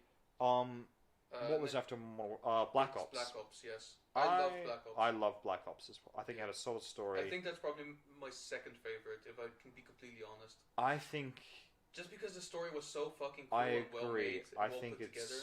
probably Also, my. I think this was the first Call of Duty where you were ever able to slide, which was a Yeah. big thing for me for some reason. It wasn't sliding. It was dolphin diving. That's the one. I Yeah. loved it for some reason. I loved it too because it was just so fucking silly. Yeah, it was really silly and Because no one really used it for the proper reason, which was probably to dive behind cover. yeah. Everyone always dived at people, and Yeah, it because was the funny. Or, funniest like, shit. Dive over obstacles or stuff like that. Yeah. So I think I played a lot of multiplayer of that with my brother I because, think- like I said, I wasn't an online gamer that much, and this one introduced bots, yeah, which was pretty huge. it was as well. Which now that I think about looking at it, okay, I will say this list did get that right. Black Ops is in the the SS tier that it had is. fully correct. Fully I correct. will not dispute that. I think it is a bit wrong in some of them, but I Yeah. do agree that is fully correct with that one. Yeah. The Weirdly, multiplayer, like the maps were really good in the multiplayer as well because they had some iconic ones as well, like Yeah. Nuketown and what's the one where there's a circle around these. Oh, Array. Raid, Nuketown, and there's a bunch of them Yeah, that there was, were even in Cold yeah. War. But yeah, there's- I mean it's not even. what's the one with the fucking moving targets? Oh, I know the one you're talking about. Not firing range. That was a different one. I know the one you're talking No, about. it is firing range. Was it called firing range though? I don't think it was actually. Yeah, I don't think it was. But yeah, But yeah. let's say. I mean that's the thing. Looking at it across the board, not even just in terms of like, because I will look at it from the zombies, because that's a big reason why I played a lot of the Yeah. Triarch ones. Like, campaign, solid, one of the best of all time. Multiplayer, solid, one of the greatest multiplayers of all time. Yeah. Zombies, solid, some of the greatest map designs. They totally. they brought back the classic ones as well from World at War. Like it was just overall, it was almost perfect as a game. Yeah, and you had Kino, you had 5. Kino 5, Ascension, which was one of my favorites for a very long time. Some of the other ones I didn't enjoy that much. Shangri-La I wasn't a fan of. Moon was interesting. Moon was interesting, yeah. Yeah. Moon was complicated but fun. Yeah. The one after that is where it starts to go downhill for me. Modern Warfare 3. In terms of campaign, not awful. It's okay. It's very... You know what it reminds me of? It is... Modern Warfare, Call of Duty 4, Modern Warfare 2, and Modern Warfare 3 is the original Star Wars trilogy. First one is great for nostalgic reasons. Second one is probably, on paper, the best. You could say so, yeah. Third one was the letdown. Yeah. I would almost... Still good. Yeah. But a letdown. Yeah, I guess you could look at it that way. It wasn't a letdown because, to be honest with you, I didn't really get to play it very early on, and so I already heard from everyone that it was a letdown. Yeah. I've been told by everyone that the multiplayer is really not worth it as well because Modern Warfare 2 is just so much better in terms of like everything else. So that one wasn't great. Yeah. That's all I can say about it because I haven't played it that much. Next up, Black Ops 2. I haven't played this one. I did, and I think it was solid. It wasn't as good as Black Ops, but it was still solid enough to kind of warrant me going, you know what, yeah, it's fine. I'll be honest, this is where I start to not particularly... give a shit. Well, it's where I start to not really have an opinion because I haven't played... Yeah. What was after that? Called Ghosts. Yeah. Ghost was after that. Ghost was... I did enjoy Ghosts. Yeah. I know a lot of people didn't. I thought the multiplayer was fine. I thought the extra game mode, which was Extinction, which is like Aliens or whatever, which was fine. Yeah. The campaign actually was interesting, but had poor execution. But I would say it's not one I'd be rushing to revisit. Right. But yeah. Then Advanced Warfare. My God, has that not aged well? No. Solely on the basis of Kevin Spacey. Yeah. That's a bit unfortunate. It is very unfortunate. But yeah, it was. That's all there is to really say about Advanced Warfare. It was just it was just sort of there. It was fun at the time because it introduced the whole like jumping around thing. But after that, everyone was like, Titanfall did it better. Yeah, no, for sure. Then there was Black Ops 3, which I've only really played the zombies for this one. Yeah, zombies. And it's good. Actually, really good. I think. Bubble guns, not bad. Yeah. Everything else, Yeah. No one really gave a shit about. Story was boring. Multiplayer was just Advanced Warfare, but done slightly differently. Yeah. What was after? Modern Warfare Remastered, but it's just Modern Warfare. So no, Modern Warfare Remastered came out the same time as Infinite Warfare. Oh yeah, because that was part of it. Yeah, it was part of it. It was like Infinite Warfare is the one where I say, do I regret buying that? Yes. This is where we. Could I, if I could get my money back, would I? Abso-fucking-lutely I would. Yep. My God, Infinite Warfare was... You can't know because of inflation. Was a shit show. Yeah. It was just God It was awful. God's mistake. It was the year Activision should have said, should we just not release a Call of Duty? Yeah. They should have said yes. What was after Infinite Warfare? Call of Duty World War II. It was better than Infinite Warfare, but that's not a hard bar to meet and rise. So here's the thing: I have my only experience with playing World War II is that at some point I was invited for a game night where they decided, we'll play this game. Yeah. Right. And so I was invited along with 2 other people to one person's place. Yeah. Because we thought, it's a Call of Duty game. We'll just do 4-player multiplayer. And then we found out they took it out. You're going to really be annoyed with yourself. They did that before World War II came out. Yes, but this is when I learned about this.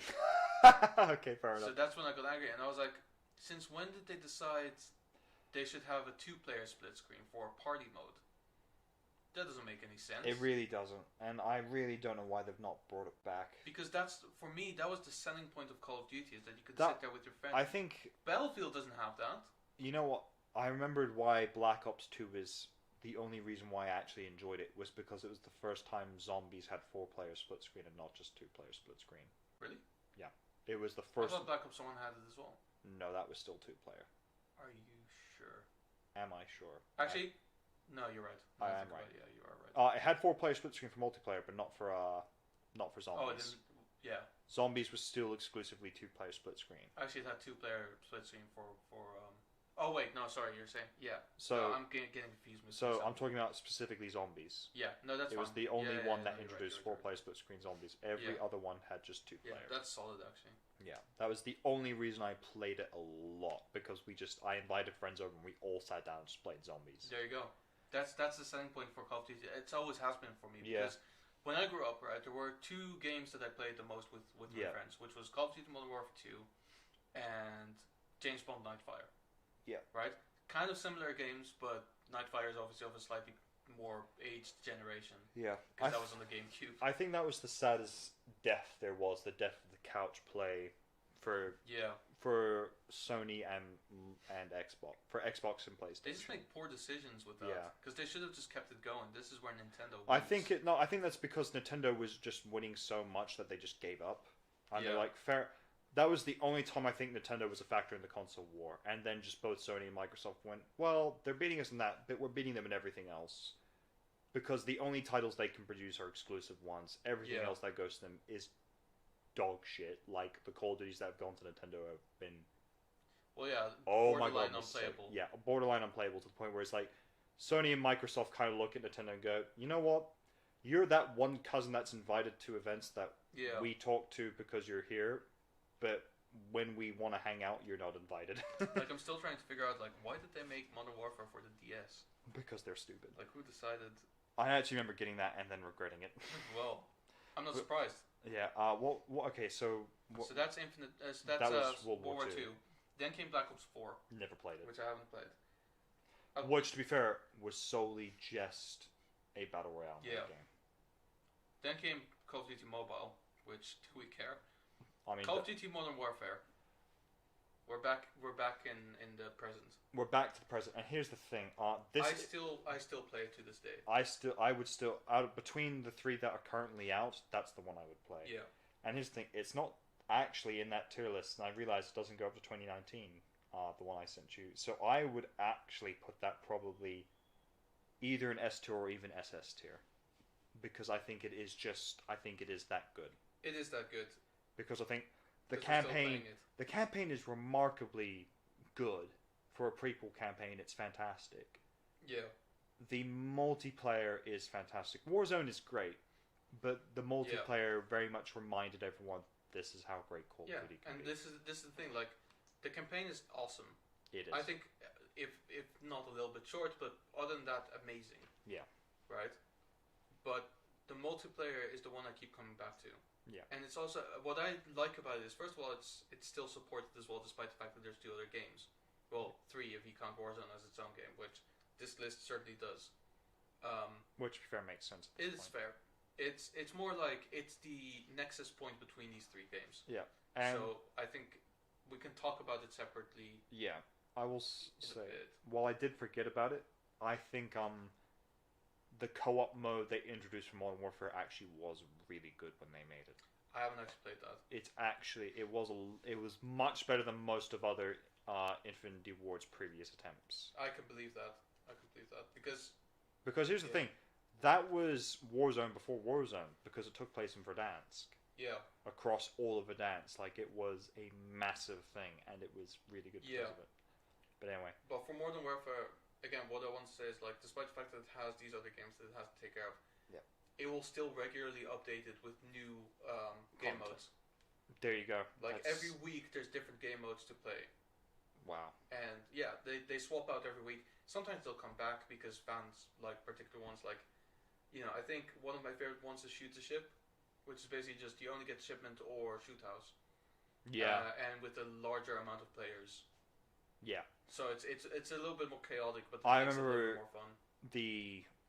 I think it was when they did Ground War, which was like 9 versus 9 back in the old days of like Call of Duty 4. Back in the day. And I remember doing Ground War and occasionally getting shipment Yeah. and it was domination or something, and it was just like you couldn't move. You spawned in and you just had to start shooting and hope for the best. It was that's it was honestly the best. Yeah, I mean nowadays obviously ground war very different. It's just like what 32 versus 32 or something stupid. It's like bigger. But it's basically cool. their attempt to do like a Battlefield-esque game. Yeah, it's okay. It is okay. It's fun. It's fun. Yeah. After this, so let's talk about separately then. Warzone. Literally, Call of Duty just did that because they were like, okay, we need a battle royale. Yeah. And to be honest, I can't be fucked with it anymore. No. If I ever return to Modern Warfare, it's not to play Warzone. No, I don't like it, to be honest with you. I think it was fun when it first came out, but when they were like, "Oh, Warzone's continuing with Cold War," I'm like, "Wait, this is going to keep going? You're not quitting?" Well, guess what? It's continued with Vanguard as well. Which I fucking hate. The fact that, to be fair, the only reason I would say if you guys keep going with Warzone for next year is fine under one condition. What? You don't produce another Call of Duty and you give yourself a year fucking break to come up with something different. Yeah. If they didn't said that, I'd be like, good for you. If they're not going to though. Yeah, no, they won't. The one after that is Call of Duty Black Ops Cold War. I've attempted to play this. It didn't go so well. The only two reasons I played Cold War was once again for zombies. Yep, which was okay. The other time, I think you were here for when I played bits of it, and I really thought it was just so stupid and fun, was to play Prop Hunt. Yes, I did play with that. Yeah. The problem is, I don't know why, but for some reason the beta the free version on PC for some reason was garbage, and I just couldn't do anything. Because they can't make it brilliant, because then all you're going to do is play the free version. They want you to spend money on their game. It was free for a short amount of time. I know. So I don't see why they wouldn't just make it the best experience possible, because this is just bad representation. Yeah. See, I'm just left with this impression that like, if I go into the game, the voice chat just fucking corrupts. Yeah, that's fair. So I don't, I never felt inclined to get the game. And to be honest, when Zombies was free, it did work properly. Yeah. So I did get to play that, and it is good. It's fun. Yeah. It's just a slightly different Zombies experience. It is. It's a much bigger. It's like they're attempting to make Zombies into Warzone. Yeah. Which, well, I wouldn't say that. Or at least on a similar scale. Like it tried to make it like it's no longer the small claustrophobic room where you can't vault over things. You have to be careful. Yeah, now it's like it's a larger open area. It's a larger open area where you can vault and do massive jumps, and I'm just going, where's the fucking challenge anymore? Well, it's not as big of a departure from the original Zombies as it was in Vanguard.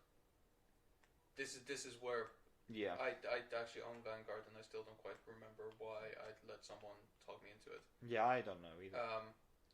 Basically, so I don't remember if there is a campaign for Vanguard. If there is, I haven't played it. There is. Okay, I will play it eventually. The multiplayer is okay. I seem to recall that at some point I was told there would be more maps, but as far as I have played, I seem to be cycling through 3 of them. To be fair, is it based on voting? No. Never mind. I don't know why, but it seems to be cycling through 3 maps in general. So I don't know why, but okay. The weapons in the game feel fine. There's really nothing honestly it's a similar experience to Modern Warfare, just different maps. I mean, that's the thing. Call of Duty, when people say, "Oh, the gunplay's different," it's like, no, it's all the same. They've not changed it since Call of Duty 4, and they have no plans on changing it ever. Yeah. Now the zombies mode is, first of all, it's way easier. I've noticed. Like, I've played it once with a friend. We played it for maybe 2 hours. Yeah. Like a single session was about 2 hours. And we got to wave 20 something. Like, it genuinely takes that long, right? And so basically, the reason why it takes so long is because they've made some changes. First of all, you have a hub world, and I'll explain shortly what that means. Actually, no, I'll explain right now what it means. There's a hub world. Basically, what that means is there is a area that you start off with, and you kind of unlock areas as you go on through the game. Yeah. And there's all of the possible like upgrade things are in your vicinity. Yeah. So you don't start with like, perks right there, right next to you. But there is a Pack-a-Punch machine and there is a mystery box, like right there at the starting area. As you then kill the zombies that approach you there, you will notice that the round doesn't actually start. And the reason for that is because there's several different areas that you teleport to when you go to that particular area. Yeah. And there are different kind of challenges. Sometimes you have to like take over certain areas while you kill zombies and do the mission. Sometimes the mission is killing zombies. And sometimes it's like, walking around an area that is staying within an area that is highlighted and staying in there for a certain amount of seconds until it's done. That is essentially a round. When you complete that, you get teleported back, and if the part that you get teleported to is part of the map that you start in, it unlocks. And that's where you start getting perks that you can approach, which are like pools that you drink from a chalice or whatever. Yeah. When you get back, zombies will be spawning into the hub world. When you kill them, again, like, you finish that round and you can just do whatever before you can go to the next part. And something about that makes the game so incredibly easy. It's because you have time to sort of... Yeah, you have time to kind of like think about things. But there's way more upgrades now as well. Like, there's one device that like every game that you play, like every round that you complete, you get like a gem kind of thing. Okay. And then there's this totem pole that you go to. And then every turn you can buy a certain ability, such as if you stand still, you do more damage when you shoot zombies. Okay. Or if a zombie is already damaged, you do more damage when you hit it again. That kind of thing. Yeah. And you can carry 3 of them at once. Yeah. And like the further you get into the game, the more powerful these upgrades kind of get. Yeah. So really, at some point, there is no real way for you to go down, even if you fuck up horribly. Like, the thing I'm getting very much from this is my issue is with the way what you've described right now is it sounds incredibly, I don't know how to put it, like, Vanguard is a hot mess, man. It is, because here's the thing. The best thing that was about zombies was it was very simple. You spawn in, zombies are spawning in, they don't stop spawning in. You get like a 5-10 second break in between rounds once you've killed them. And that's it. You can figure out strategies as you go. And that's the thing, because the fact that it's like, oh, the Pack-a-Punch is in this one area when once you've killed the zombies, it's safe and you could just Pack-a-Punch. I'm like, one of the beauties about previous zombies is the tension of going to the Pack-a-Punch machine. It's the stress. Yeah. Which, the thing is about any zombie mode, you want zombies to be like tense. Actually, do you know what? No, I wouldn't say it's a stress. It's the constant motion. It's the constant motion. Like you're always having to deal with the task at hand. You don't have a lot of time to like prepare for anything, so you just have to like go with whatever is happening. Yeah. And sometimes you'll die, but it is what it is at that point. Yeah. But with this, it's more like, I'll just kill these zombies, and then I'll take care of everything else. And the benefit of that as well is, like, when you kill the zombies, you get more points to spend. So you have more time to, like, really think about, like, okay, well, I'll just go to the Pack-a-Punch, do that. Then I'll go to the mystery box, maybe I'll get a good weapon. It was a scam. Okay, well, whatever. Yeah. You just kind of go that's further. the thing. At the start of, or at the end of every round, you have to pick one thing, and that's the one thing realistically you can do. That you would have time to rush, head back to wherever you were, sort of either camping out or training. Yeah. And that was sort of the beauty of it. Like and Black Ops 3 I really liked because it gave you certain abilities that could make you do certain things like that, but a little bit easier. Not so easy as the game is brain dead boring. No, it's still easy enough to make it where you aren't just sitting there going, why should I bother? I should just sit here and wait till I die. It's like, no, I need to go and do this now. Yeah. And that's the thing. From what you've described, it's very much that it is a brain-dead version of zombies. Yes, there's a lot more like customization and stuff, but it's like, if all the customizations make you a god, you can honestly just sit in a corner and just hold down the trigger and that's it. Literally. It's a bit pointless. It is, and that's what fucking makes me so sad about this now. Oh well. Anyway. That's all we can really say about Vanguard, Call of Duty, or, to be honest with you, pretty much anything. Yeah. I'm not looking forward to the next Call of Duty. No, not me neither. I really hope there is one this year. There's going to be. There's going to be, yeah. But I really hope there isn't one.